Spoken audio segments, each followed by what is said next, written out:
my mom wanted me to be a truck driver because that would mean I'd make $24,000 a year if I went to Truck Masters, and that would be twice what my father made. And she thought that would happen, but something inside of me said, I don't want to drive a truck. There's something else that matters more to me, and I decided I was not going to go for money instead of passion. And the rewards have been pretty amazingly better than being a truck driver. It's not bad being a truck driver, it's just not what I was after. And I look back, and one of the things that helped me was my original teacher, Jim Rohn, who was a personal development speaker I went to hear when I was 17. He said something the first time I heard him, and he said, you know, it's really simple. If you want life to change, you got to change. If you want life to be better, you got to get better. It's the only way it happens. And luck will show up for people and it'll leave them. But if you're constantly improving who you are and what you give, game over. When people ask me, what does it take to be happy? I always tell them one word: progress. Progress equals happiness. Even if you're not where you want to be yet, if you're on the road, if you're improving, if you're making progress, you're going to love it. You're going to feel alive. On the other hand, it doesn't matter how successful you are. If you stop growing, you start dying inside. I've always had this belief: if you want to be successful at anything in life, never leave the sight of setting a goal without doing something that commits you to fulfillment. If you get, like, you're in state, right, when you do something. While you're in state, that's the time to commit yourself to something that makes you follow through. So I'd call somebody up, I'd schedule something, I'd lock in the next meeting, I'd sign up for the class, I'd enroll the guy who was going to mentor me, I'd set the meeting with a mastermind of people I met. I did something so that whatever I committed to, there was something when I went home that would pull me there. It's structure. This could be the greatest time you ever live if you control what you focus on, if you find a more empowering meaning, and if you decide to model the actions of those who succeeded before you. It can be the best financial time, the best emotional time, the best spiritual time of your life, but you better take control of your state. And if you think you're going to do it just by today, you're wrong. You're going to need to get yourself some rituals. Right now, every one of you in this room is controlled by your rituals. I don't just mean this one. I mean every morning you get up. I know your body. I can look at your body right now, and I can guess your rituals. Some of you, your rituals to work out 5 times a week, I can see it clearly. 4 to 6 times a week, it's obvious. Because you couldn't look like that if you didn't do that. Some form of workout. I don't care if it's walking, lifting, whatever. Some of you, it's obvious that lifting weights is part of it. You can see it by that man's muscles. I know what his rituals are. Because your life comes from your rituals. If you don't develop the ritual, you're kidding yourself. How many agree with me on this? Raise your hand and say, I. And there are rituals that put you in state, and there are rituals that take you out of state.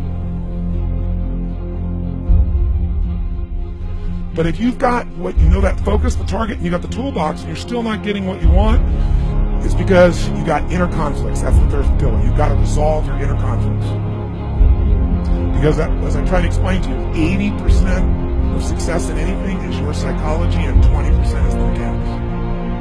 So those inner conflicts are when you take 2 steps forward, you pull 3 steps back. Right? When you say, boy, I'm totally committed to this, but you don't follow through. This is my expertise, the why guy part. Why? Why do you keep saying you want this? You have crystal clarity, you have the tools, and you're still not getting it? There's a conflict in you.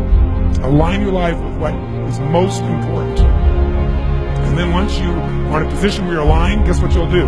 Take action. You won't have to work at it. When everything's in alignment, there's nothing pulling you away, boom, you go for it.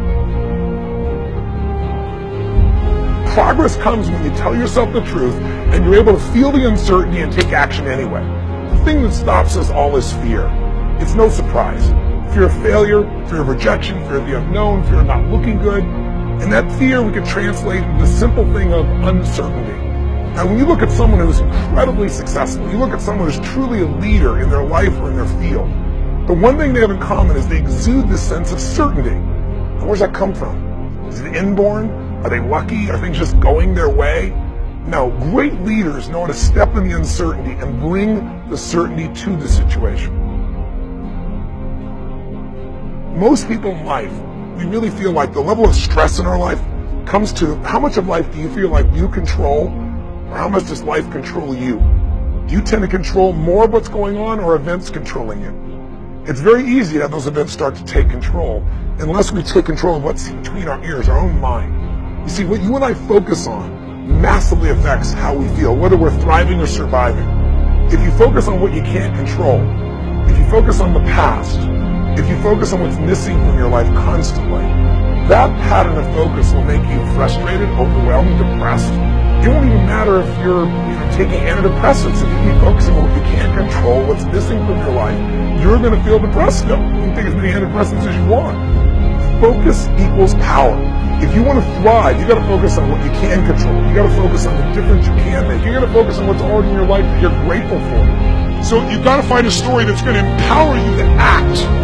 A story that's going to get you to find the breakthrough. Because otherwise, with a lousy story, you'll never find the strategy, or you'll come up with a reason why it's too expensive, you can't get there, you can't access it, or you'll even get the strategy and then half-assed apply it just so you can reward your story that says it doesn't work because I tried it. Resourcefulness is the ultimate resource.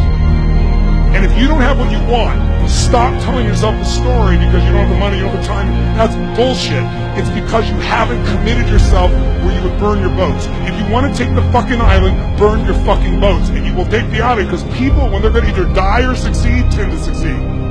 But most of us give ourselves a way out, and that's why we don't have what we want.